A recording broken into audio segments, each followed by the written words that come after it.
तो आज फिर से जो है आपका साइंस का टेस्ट होने वाला है। तो आज के इस वीडियो में जो है ना हम टोटल 20 क्वेश्चन करेंगे। तो आज के इस टेस्ट में जो है ना मैंने ओनली एक चैप्टर से जो है क्वेश्चन लाए हैं, टोटल 20। ठीक है ना। उस चैप्टर का नाम है आपका, जो आपने पीरियोडिक टेबल के बारे में आपने पढ़े होंगे 10th क्लास में। ठीक है ना। आधुनिक आवर्त सारणी, इसके जनक कौन होते हैं, ठीक है ना, इसमें कितने तत्व होते हैं, कितने समूह होते हैं, ठीक है ना। तो इसी से रिलेटेड टोटल 20 क्वेश्चन है। और दोस्तों इस बात को आप लिख लीजिए कि 2 से 3 क्वेश्चन जो है ना जरूर इस चैप्टर से पूछे जाएंगे। तो प्लीज टोटल 20 क्वेश्चन आप लोग जरूर करना और उसके बाद स्कोर भी जरूर बताना आप लोग। तो एक बार क्वेश्चन देख लीजिए कितना ज्यादा इंपॉर्टेंट है और दोस्तों जरूर पूछा जाएगा। तो प्लीज दोस्तों टोटल 20 क्वेश्चन को चाहे तो आप लिख लीजिए या फिर साथ में ही याद कर लीजिए। जरूर आप लोग जो है इसको करके जाना कि ये जो चैप्टर है ना काफी ज्यादा इंपॉर्टेंट है क्लास 10th में। ठीक है ना। तो चलिए शुरू से स्टार्ट करते हैं और क्वेश्चन किस तरीके से आते हैं वो भी मैं आपको बताऊंगा। देखिए फर्स्ट क्वेश्चन है हमारा आधुनिक आवर्त सारणी, जिसे हम मॉडर्न पीरियोडिक टेबल भी बोलते हैं। इसकी खोज किसने की? तो दोस्तों इसमें जो है ना आप बहुत ज्यादा स्टूडेंट जो है कंफ्यूज होते हैं। यहाँ पर आधुनिक आवर्त सारणी जो है एक 1913 में खोज की गई थी, ठीक है ना, और एक उससे पहले भी खोज किया गया था, जिसे हम ओनली आवर्त सारणी बोलते हैं, आधुनिक नहीं बोलते हैं। तो अगर पूछा जाए कि आधुनिक आवर्त सारणी की खोज किसने की थी तो आपको बताना है मोसले ने, ठीक है ना। और अगर पूछा जाए आवर्त सारणी की खोज किसने की थी तो मेंडलीफ ने, ठीक है ना। सेकंड क्वेश्चन करते हैं। तो आधुनिक आवर्त सारणी मॉडर्न पीरियोडिक टेबल में जो है कितने आवर्त मतलब कितने पीरियड और कितने ग्रुप मतलब कितने समूह हैं, ठीक है ना। दोस्तों आपने आवर्त सारणी तो देखे ही होंगे, नहीं देखे तो मैं इसी वीडियो में आपको शो कर दूंगा, ठीक है ना, जिसमें धातु अधातु और तत्व जो है ना उसको व्यवस्थित क्रम में रखा गया है, सजाया गया है। तो देखिए कितने आवर्त है और कितने समूह है, ठीक है ना। तो टोटल 7 पीरियड है, मतलब कि 7 जो है आवर्त है और 18 जो है ना समूह है।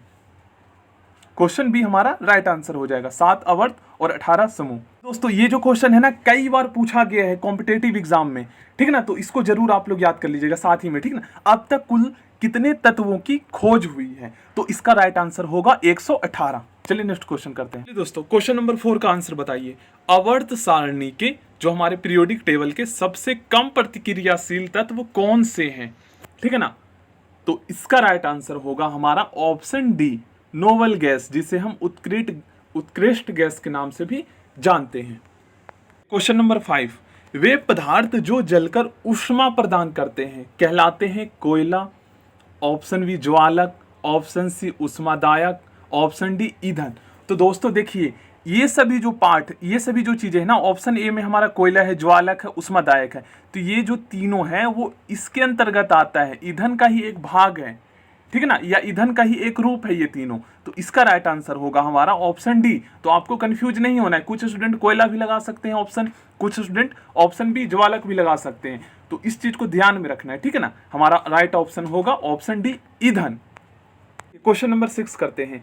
आधुनिक आवर्त सारणी जो हमारा मॉडर्न पीरियोडिक टेबल है उसमें जो एलिमेंट्स है, तत्वों के वर्गीकरण का आधार क्या है? जैसे आपको पता है, देखिए एक बार मैं आपको पीरियोडिक टेबल दिखा देता हूं। ये हमारा मॉडर्न पीरियोडिक टेबल है और आपको मैं बताऊं तो देखिए ये जो है 18 ग्रुप है ना, 18 समूह है और 7 जो है यहाँ पर आवर्त है जिसे हम पीरियड बोलते हैं। देखिए यहाँ पर है ना ये 7 समूह है। तो यहाँ पर बोला गया है कि ये जो आधुनिक आवर्त सारणी में जो तत्व है, ठीक है ना, जो भी तत्व है यहाँ पर, इसका जो वर्गीकरण क्लासिफिकेशन किया गया है, जो सजाया गया है यहाँ पर, वो किस आधार पर सजाया गया? कुछ इसके पीछे उद्देश्य होगा ना, क्योंकि मेंडलीव का जो आवर्त सारणी है वो अलग आधार पर सजाया गया है और जो मॉडर्न पीरियोडिक टेबल है जो मोसले का, वो अलग आधार पर सजाया गया है, ठीक है ना, मतलब कि वर्गीकरण किया गया है। तो दोनों पे क्वेश्चन आ जाएंगे, तो प्लीज ध्यान रखना आप लोग। यहां पर अगर पूछा जाए आधुनिक जो हमारा मॉडर्न पीरियोडिक टेबल जो मैंने अभी आपको दिखाया, उसमें जो एलिमेंट्स है, जो भी धातु अधातु है, जो भी तत्व है, उनका जो क्लासिफिकेशन है ना वो किस आधार पे किया गया है? तो इसका आंसर होगा हमारा ऑप्शन ए, ठीक है ना। इसको लगाना है आपको, मॉडर्न वाला, जो जिसका आविष्कारक जो थे, जिसके जनक थे वो थे मोसले। और अगर आपसे पूछा जाए कि मेंडलीव के जो आवर्त सारणी है उसमें इस तरीके से क्वेश्चन आ सकता है कि आवर्त सारणी में तत्वों का वर्गीकरण, तो इसका मतलब समझ जाना कि वो मेंडलीव की बात कर रहा है और आधुनिक अगर बोला जाए तो मोसले की बात की जा रहा है। तो इसका राइट आंसर हमारा ऑप्शन ए होगा। बट अगर आवर्त सारणी में तत्वों का वर्गीकरण खाली ऐसे बोला जाए या मेंडलीव आवर्त सारणी में तत्वों के वर्गीकरण का आधार क्या है, तो इसका राइट आंसर जो होगा हमारा ऑप्शन बी, ठीक है ना, याद रखिएगा।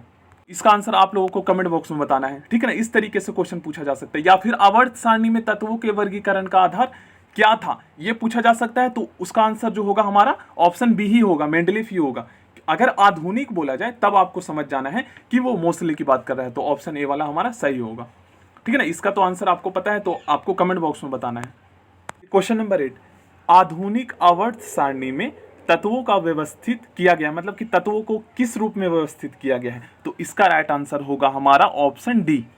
ठीक है ना। और अगर पूछा जाए मेंडलीफ आवर्त सारणी में तत्वों का जो वर्गीकरण या व्यवस्थित किया गया है, तो इसका राइट आंसर होगा भार में। संख्या में अगर पूछा जाए तो आपको पता ही है आधुनिक होगा, और अगर भार में पूछा जाए, ठीक है ना, बढ़ते हुए भार में, तो यहां पर आपको जो है ऑप्शन बी लगाना है, मेंडलीफ में। ठीक है ना, इसका राइट आंसर जो हमारा ऑप्शन क्वेश्चन नंबर 8 का ऑप्शन डी राइट आंसर होगा। क्वेश्चन को समझिए, देखिए आवर्त सारणी का जनक कहा जाता है, किसे कहा जाता है, ये पूछा गया है। ठीक है ना, देखिए option A Archimedes, option B Dmitri Mendeleev, option C Henry Moseley, वही मोसले। ठीक है ना, मोसले का पूरा नाम जो है वो हेनरी मोसले है। Option D pascal. ठीक है ना, तो देखिए दोस्तों, इसका जो राइट आंसर होगा वो होगा हमारा ऑप्शन बी डेमित्री मेंडलीफ। और अगर आधुनिक पूछा जाए तो हेनरी मोसले होगा, और उसने जो बनाया था मतलब कि आधुनिक आवर्त सारणी वो 1913 में। तो इसका राइट आंसर आप लोगों को कमेंट बॉक्स में बताना है। क्वेश्चन नंबर 10 का क्वेश्चन इस तरीके से भी पूछा जा सकता है कि आधुनिक आवर्त सारणी के पिता किसे कहा जाता है, तो इसका राइट आंसर हमारा वही होगा option C, Henry Mosle. Question number 12, रासायनिक अभिक्रियाओं को व्यक्त किया जाता है, जो हमारे केमिकल रिएक्शंस होते हैं उसको किस रूप में एक्सप्रेस किया जाता है, संकेतों के रूप में, ऑप्शन बी अनुसूत्रों के रूप में, ऑप्शन सी समीकरणों के द्वारा, ऑप्शन डी सरल सूत्रों के द्वारा। तो दोस्तों इसका जो राइट आंसर होगा वो होगा हमारा ऑप्शन सी, समीकरणों के द्वारा। ठीक है ना।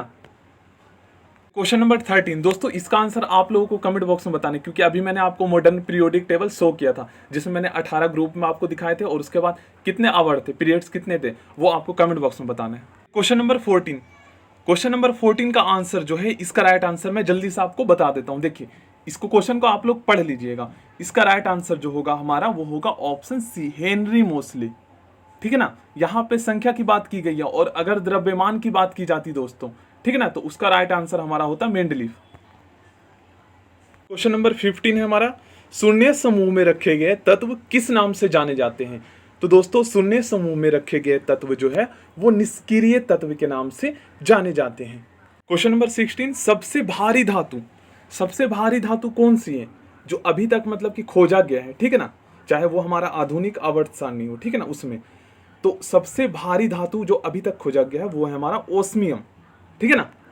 क्वेश्चन 17 में इस तरीके से आ सकता है कि सबसे हल्की धातु कौन सी है जो अभी तक खोजा गया है, तो इसका राइट आंसर हो जाएगा हमारा लिथियम।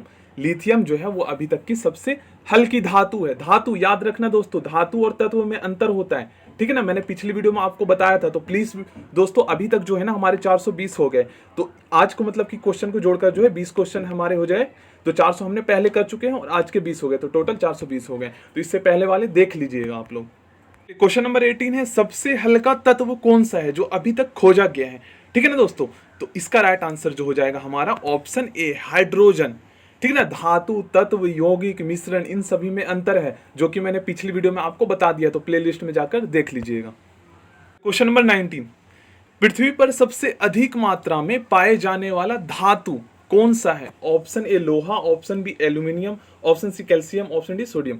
देखिए दोस्तों इसका जो राइट आंसर होगा वो होगा हमारा ऑप्शन बी, एल्यूमिनियम। ठीक है ना, एल्यूमिनियम पृथ्वी पर सबसे अधिक मात्रा में पाए जाने वाला धातु है। ये जो है आपका जो क्लास 10th में जो आपका फर्स्ट चैप्टर है, उसी से ये आपका क्वेश्चन है, रासायनिक अभिक्रिया पे जो चैप्टर है।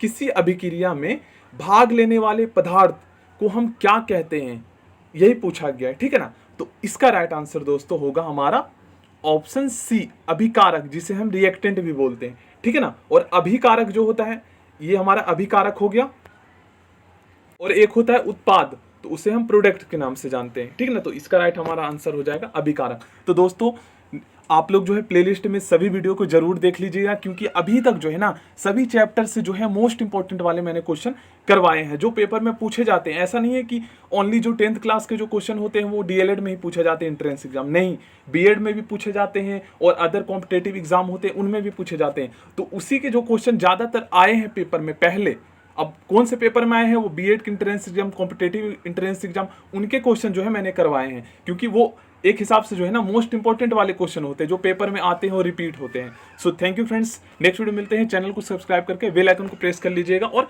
मैथ की वीडियो देखना चाहते हैं, बेसिक समझना चाहते हैं, और साइंस की वीडियो तो आप बहुत सारे स्टूडेंट ने देखा भी है, और भी अगर आपने नहीं देखा है तो देख सकते हैं प्लेलिस्ट में जाकर।